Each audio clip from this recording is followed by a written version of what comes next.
اسلامی نعرہ تکبیر، نعرہ رسالت۔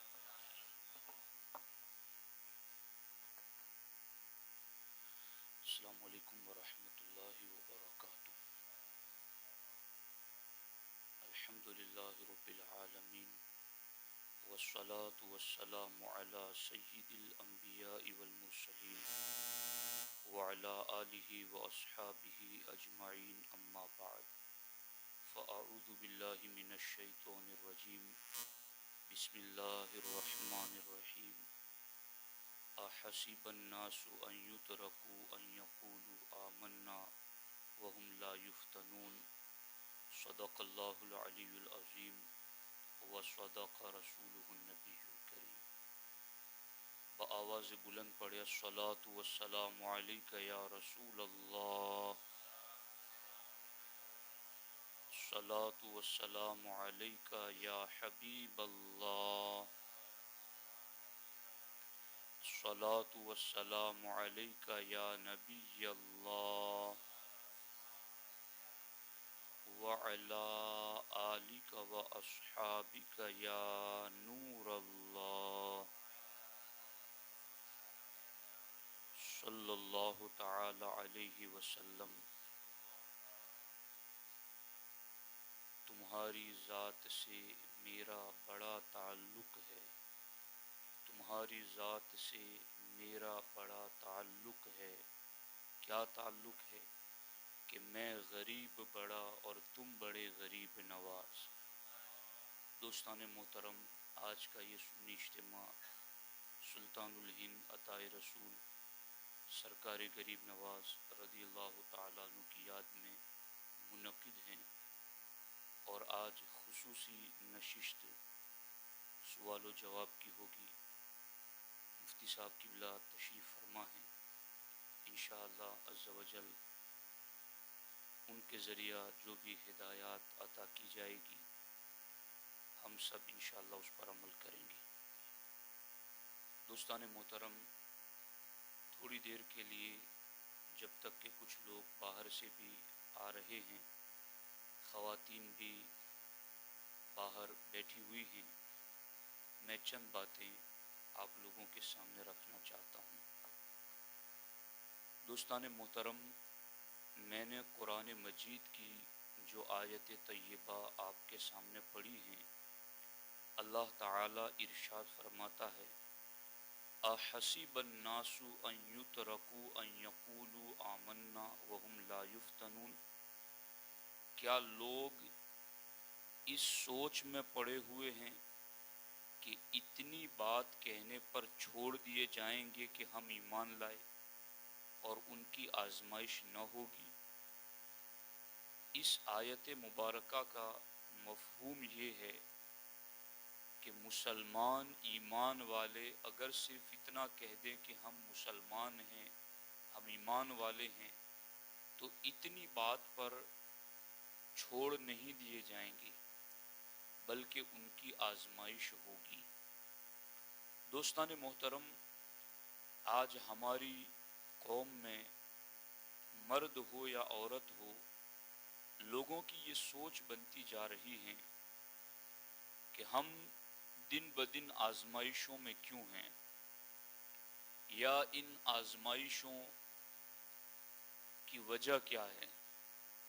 تو اس کے حوالے سے میں آپ کے سامنے یہ بات رکھنا چاہتا ہوں کہ آزمائشیں اہل ایمان کی ہوتی ہیں اور ہر دور میں ہوتی رہی ہیں، بلکہ جو آزمائشیں آج میرے اور آپ کے سامنے ہیں اس سے کئی گنا زیادہ آزمائشیں ہمارے بزرگوں پر آئی ہیں، لیکن ہمیں ان کی زندگی سے ایک نصیحت یہ ملی ہے کہ آزمائشیں کیسی بھی آئیں، ہمیں ہر حال میں اپنے دین پر ثابت قدم رہنا ہے۔ دوستان محترم، قرآن مجید میں آیت مبارکہ ہے، ام حسبتم ان تدخلوا الجنہ ولما یأتکم، کیا اس گمان میں ہو تم کہ جنت میں چلے جاؤ گے اور ابھی تم پر اگلوں جیسی حالت نہ پہنچی. مستہم البأساء، وہ اگلے لوگوں کو کیا پہنچا؟ فرماتے ہیں انہیں سختی پہنچی، انہیں شدت پہنچی. وزلزلوا، اور وہ ہلا کر رکھ دیے گئے. اتنی زیادہ آزمائشیں ان پہلوں پر آئی. مستہم البأساء والضراء وزلزلوا، تکلیفیں آئی، آزمائشیں آئی، یہاں تک کہ وہ ہلا کر رکھ دیے گئے، اور یہاں تک کہ ان کے رسول کہہ اٹھے حتی یقول الرسول والذین آمنوا معه متی نصر اللہ، کہ اللہ کی مدد کب آئے گی. دوستان محترم، ان آزمائشوں کا معاملہ اتنا سخت تھا کہ ابتدائی دور اسلام میں کلمہ پڑھنے پر کئی اصحاب رسول علیہ السلام کو قتل کر دیا گیا، کئی کو سولی پر لٹکا دیا گیا، کئیوں کے دونوں پاؤں کو جانوروں سے باندھ کے مخالف سمت میں دوڑا کر ان کو چیر دیا گیا، کئیوں کو پابند کر دیا گیا، کئیوں کا محاصرہ ہوا، اور کئیوں کو سوشل بائیکاٹ برداشت کرنا پڑا. لیکن ہم نے صحابہ کرام کی اس ساری سیرت میں یہ دیکھا کہ ان میں سے کسی کو قتل کیا گیا، ان میں سے کسی کو سولی پر چڑھایا گیا، یا ان میں سے کسی کا بائیکاٹ ہوا، یا ان میں سے کسی کو چیر دیا گیا. جو بھی حالات ان کے سامنے پیش آئے، ان تمام حالات میں وہ دین پر مضبوطی سے قائم رہے. یہاں تک کہ جب یہ سختیاں پیش آئیں تو بارگاہ رسالت میں جا کر ان صحابہ کرام نے عرض کیا الا تستنصر لنا الا تدعو لنا، اے اللہ کے رسول علیہ السلام، کیا آپ ہمارے لیے مدد طلب نہیں کریں گے؟ کیا آپ ہمارے لیے دعا نہیں کریں گے؟ تو صحابہ کرام کے جواب میں ہمارے آقا علیہ السلام نے جو فرمایا ہے اس کو اگر دھیان میں رکھا جائے تو آج کی ہر آزمائش اس کے لیے آسان لگے گی.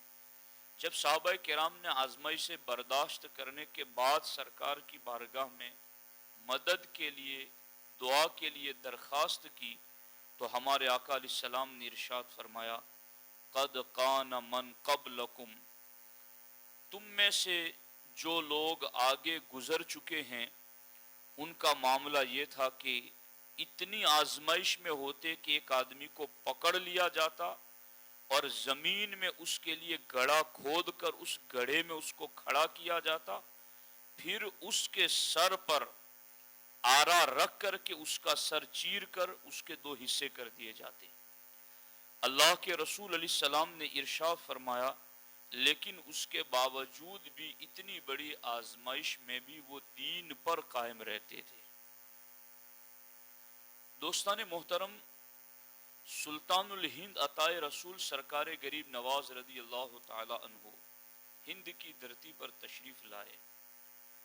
آپ نے کس قدر مصیبتوں کا سامنا کیا. لوگ تو آج بس اتنا سمجھتے ہیں کہ انہوں نے کرامتیں دکھائی اور صرف کرامتیں دیکھ دیکھ ہی کر کے لاکھوں لوگ ایمان لے آئے. یقیناً انہوں نے کرامات دکھائیں، مگر کرامات سے زیادہ عزیمت اور استقامت دکھائی. دین پر چل کر دکھایا. سختیاں آپ نے نہیں جھیلی. غریب نواز ہندوستان میں آئے نہیں تھے، اس سے پہلے پہرے بٹھا دیے گئے تھے کہ یہ فقیر ہند میں نہیں آنا چاہیے. غریب نواز رضی اللہ تعالی عنہ پر اور ان کے ساتھیوں پر کیا انا ساگر کا پانی بند نہیں کیا گیا؟ کیا غریب نواز کو قتل کرنے کے لیے کئی لوگوں کو بھیجا نہیں گیا؟ کیا غریب نواز پر کئی حملے نہیں ہوئے؟ حتیٰ کہ غریب نواز کے جانوروں کو بھی عام چراگاہوں میں چرنے سے روکا گیا. یہ سب آزمائشیں سلطان الہند نے بھی گوارا کی. یہاں تک کہ بار بار سلطان الہند کو یہ کہا جاتا رہا کہ آپ ہماری سرزمین چھوڑ کے نکل جاؤ. یہ کوئی آج کا مسئلہ نہیں ہے، اس زمانے کا رائے پتھورا بھی یہی کہتا تھا کہ یہاں سے نکل جاؤ، مگر سلطان الہند ایسے بسے کہ 90 لاکھ کو بسا کر کے گئے، جن کے بٹھائے ہوئے اونٹ کوئی نہ اٹھا سکے، بھلا ان کے بسائے ہوئے ایمان والوں کو کوئی کیا نکال سکے۔ دوستان محترم، آج آزمائشیں ہمارے لیے بھی چاروں طرف سے ہیں، بھوک مری کی آزمائشیں اور تنگی مندی کی آزمائشیں ہیں، مہنگائی کی آزمائشیں ہیں، لیکن یہ آزمائشیں ان کے مقابلے میں بہت تھوڑی ہیں جو صحابہ کرام پر آئیں، یہ آزمائشیں ان کے مقابلے میں بہت تھوڑی ہیں جو سلطان الہند پر آئیں، لیکن آج مسلمان چھوٹی چھوٹی آزمائشوں میں بھی لڑک جاتا ہے، پھسل جاتا ہے، عقیدے کا معاملہ ہو یا عمل کا معاملہ ہو۔ کیا کسی نے تھوڑی لالچ دلائی اس کو کہ یہ دین بیچ دیتا ہے، یہ عقیدہ بیچ دیتا ہے؟ کسی نے کوئی لاری دلا دی، دکان دلا دی، کسی نے گاڑی دلا دی، یہ ایمان کا سودا کر جاتا ہے؟ تو یہ آزمائشیں تو ہمارے بزرگوں پر پہلے سے ہی آئی ہیں، مگر ان تمام آزمائشوں میں وہ ثابت قدم رہے ہیں، ہمارے لیے ان کی سیرت میں نمونہ عمل ہیں۔ میں یہاں بس ایک بات عرض کر کے گفتگو کو ختم کروں۔ سلطان الہند سرکار غریب نواز فرماتے ہیں اپنی کتاب دلیل العارفین میں کہ قیامت کے دن تمہیں ایسے ہی نہیں چھوڑ دیا جائے گا کہ تم جنت میں چلے جاؤ، بلکہ سلطان الہند فرماتے ہیں کہ قیامت کے دن تمہیں 50 مقامات پر سوال کیا جائے گا۔ میں یہاں اس بات کی طرف بھی مفتی صاحب غور و فکر کر رہا تھا کہ آج مسلمان یہ سوچتے ہیں کہ چونکہ ہم غریب نواز کا نام لیتے ہیں تو ہم تو بخشیدگی دیے جائیں گے، ہماری پوچھ گچھ نہ ہوگی، ہمارے ساتھ سوال نہ ہوگا، لیکن کیا یہ بھی آپ کو اطمینان ہے کہ آپ کو غریب نواز نے مریدی میں قبول کر لیا ہے؟ ابھی میں نے 2 دن پہلے برکات خواجہ میں وہ روایت پڑھ کے سنائی تھی کہ سرکار غریب نواز کی بارگاہ میں ایک مسلمان مرید ہونے کے لیے، اور آپ نے کہا میں تجھے مرید نہیں بناتا۔ پوچھا گیا کہ آپ اس کو مرید کیوں نہیں بناتے؟ تو آپ نے 3 وجوہات میں سے ایک وجہ یہ بتائی کہ وہ یہ بہت بڑا گنہگار ہے، یہ گناہ سے باز نہیں آ رہا ہے، تو میں اس کو کیوں مرید بناؤں؟ تو کیا یہ غور کا مقام نہیں ہے ہمارے لیے؟ یقیناً ان کی بارگاہ میں ہمیں قبول کر لیا گیا تو شفاعت ان کی ضرور میسر آئے گی، مگر اس کی بھی تو کوشش ہونی چاہیے کہ وہ ہمیں قبول تو کر لیں۔ دوستان محترم، کیا صرف کہنے ہی سے سب کچھ ہو جائے گا؟ ایک شخص کسی کمپنی میں انٹرویو دینے کے لیے جاتا ہے، وہ یہ کہتا ہے کہ میرے پاس یہ بھی ڈگری ہے، یہ بھی ڈگری ہے، میں نے یہ بھی کورس کیا ہے، یہ بھی کورس کیا ہے۔ تو کیا کمپنی میں صرف اس کے منہ زبانی دعووں پر اس کو چیئر پر بٹھا دیا جاتا ہے، اس کو ذمہ داری سونپ دی جاتی ہے؟ بلکہ جو ڈگریاں وہ منہ سے گناتا ہے اس کو کہا جاتا ہے کہ آن پیپر دکھاؤ، کاغذ دکھاؤ، پروف لاؤ، شرٹی دکھاؤ، کتنے درجے کے اعتبار سے تم نے اس کو پاس کیا ہے وہ دکھاؤ۔ پھر جب وہ ڈگریاں دکھاتا ہے، ڈگریاں دکھانے کے بعد بھی پھر اس کا ٹیسٹ لیا جاتا ہے، اور پھر اس ٹیسٹ میں اگر ان کے مقرر کردہ معیار کے مطابق وہ پاس ہوتا ہے تو پھر آگے جا کر کے اس کو لیا جاتا ہے۔ تو اتنے سارے معاملات کے صرف منہ سے اس نے کہہ دیا کہ میں نے یہ ڈگری پاس کی ہے، تو ایک کمپنی والا اپنی کمپنی میں آنے نہیں دیتا، تو صرف یہ کہنے پر کہ ایمان لایا، اسلام لایا، اس پر رب جنت میں داخل فرما دے گا؟ یعنی کوئی پوچھ گچھ نہیں ہوگی۔ یہ کیوں ایسا مزاج بن گیا ہے لوگوں کا کہ ہم سے کچھ پوچھا نہیں جائے گا؟ سلطان الہند فرماتے ہیں 50 مقامات پر سوالات ہوں گے، اور فرماتے ہیں پہلا سوال ایمان کے بارے میں ہوگا، ایمان کے بارے میں۔ اب عورتیں بھی سن رہی ہیں، مرد بھی، آپ سارے اس بات کو یاد رکھیں کہ علم عقائد کا واقف ہونا بہت زیادہ ضروری ہے۔ سرکار اعلیٰ حضرت فرماتے کہ صدہا کلمات و حرکات ایسی ہیں کہ جن کے بارے میں لوگوں کو پتہ نہیں ہے، مگر ان حرکتوں اور ان کلمات کے بولنے سے بندہ کفر میں چلا جاتا ہے. اور بے خبر آدمی کو خبر ہی نہیں کہ میں نے کفر کر لیا تو وہ توبہ بھی کیوں کرے اور کیسے کریں. تو جہالت سے بڑا اندھیرا کوئی نہیں ہے. اور قیامت کے دن بھی ایسے ہی جنت میں داخل نہیں کر دیا جائے گا، بلکہ پہلے ایمان کے بارے میں پوچھا جائے گا. یہ غریب نواز فرما رہے ہیں اور پوچھا جائے گا. اور غریب نواز فرماتے کہ اس میں اگر ذرہ بھر بھی کمی ہوئی ایمان کے بارے میں جواب دینے میں، تو پھر باقی سوالات نہیں ہوں گے، وہاں سے سیدھا اس کو جہنم میں ڈال دیا جائے گا.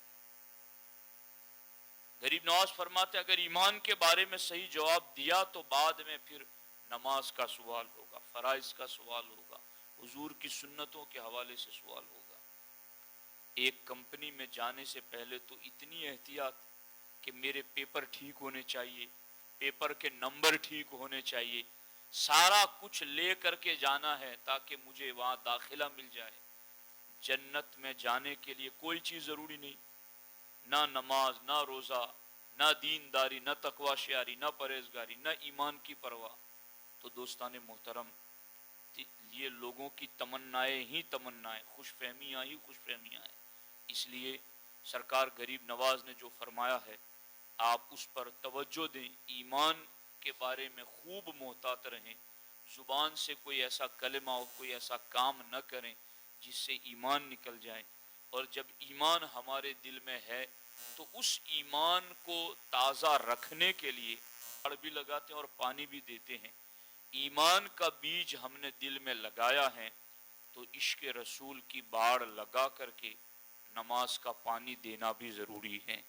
اگر اس طریقے سے یہ ایمان کا بیج پرورش پائے گا، پاس بیٹھنے والے بھی معطر اور مشکبار ہوتے رہیں گے.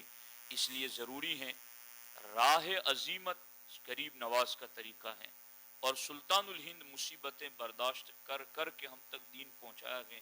ہمیں بھی ان آزمائشوں میں رہ کر کے اپنے دین پر قائم رہنا ہے، ایمان کی حفاظت کرنی ہے، نمازوں کی پابندیاں کرنی ہیں. گھر کا سکون، رزق کی برکت، آپس کی محبت، یہ ساری چیزیں اللہ نے 5 وقت کی نماز میں رکھی ہیں. لوگ سکون ڈھونڈتے ہیں، اللہ نے سب کچھ رکھا مگر لوگ وہاں آنے کے لیے تیار نہیں ہیں. تو کوشش کریں کہ سلطان الہند کی تعلیمات پر عمل کریں. اللہ کریم کی بارگاہ میں دعا ہے، اللہ جل مجدہ الکریم مجھے آپ کو سب کو ان سنی ہوئی باتوں پر عمل کی توفیق عطا فرمائیں. دوستان محترم، میرے اور آپ کے لیے خوش نصیبی اور سعادت مندی کی بات ہے کہ ہمارے درمیان ادارہ شریعہ بھڑوچ کے صدر مفتی اور قاضی بھڑوچ حضرت مولانا مفتی محمد صابر صاحب قبلہ مصباحی تشریف فرما ہیں اور الحمدللہ حضرت کے واعظ و نصیحت اور حضرت کے ملفوظات اور ان کی فقہی نشستیں یہ یوٹیوب کے ذریعہ بھی آپ لوگ سنتے ہوں گے. آج ہماری خوش نصیبی ہے کہ حضرت ہمارے درمیان بذات خود تشریف فرما ہے. ہم حضرت کی آمد پر ان کے شکر گزار بھی ہیں اور میری آپ سے درخواست ہے کہ توجہ کے ساتھ حضرت کے ایک ایک لفظ کو سننے اور سمجھنے کی کوشش کریں. میں 2 حدیثیں جو سرکار اعلیٰ حضرت نے مطلع القمرین میں لکھی ہیں وہ آپ کے سامنے رکھنا چاہتا ہوں. عالم دین کی شان کیا ہے، عالم دین کا مرتبہ کیا ہے. اللہ کے رسول صلی اللہ علیہ وسلم نے ارشاد فرمایا، عالم کی خدمت میں گھڑی بھر کی حاضری 1000 دن کی عبادت و ریاضت سے افضل ہے. عالم دین کی خدمت میں گھڑی بھر کی حاضری. اب یہ گھڑی بھر کی حاضری جو آج آپ بیٹھیں گے نا، ایسے جوابات آپ سنیں گے کہ آپ کو ایسا احساس ہوگا میری اتنی بڑی عمر ہوئی اور مجھے یہ مسئلہ پتہ ہی نہیں تھا، کاش مجھے معلوم ہوتا تو میں عمل کرتا تو اتنی نیکیاں جمع کر لیتا. تو یہ گھڑی بھر کی حاضری 1000 دن کی عبادت و ریاضت سے افضل ہے. اور دوسری حدیث پاک اللہ کے رسول صلی اللہ علیہ وسلم نے ارشاد فرمایا عالم کی ایک ساعت، عالم کی ایک ساعت، اور وہ ساعت کیسی؟ ساعت مانے گھڑی، وقت، ایک گھنٹہ۔ عالم کی ایک ساعت کے اپنے بچھونے پر تکیہ لگائے علم دین کا مطالعہ کرے، یعنی عالم دین کی نماز، تلاوت قرآن، فرائض واجبات کی ادائیگی والی گھڑیاں نہیں، عالم دین کی ایک ساعت کے جس ساعت میں وہ اپنے بچھونے پر تکیہ لگائے علم دین کا مطالعہ کرے، عابد کی 70 یعنی 70 برس کی عبادت سے افضل ہے۔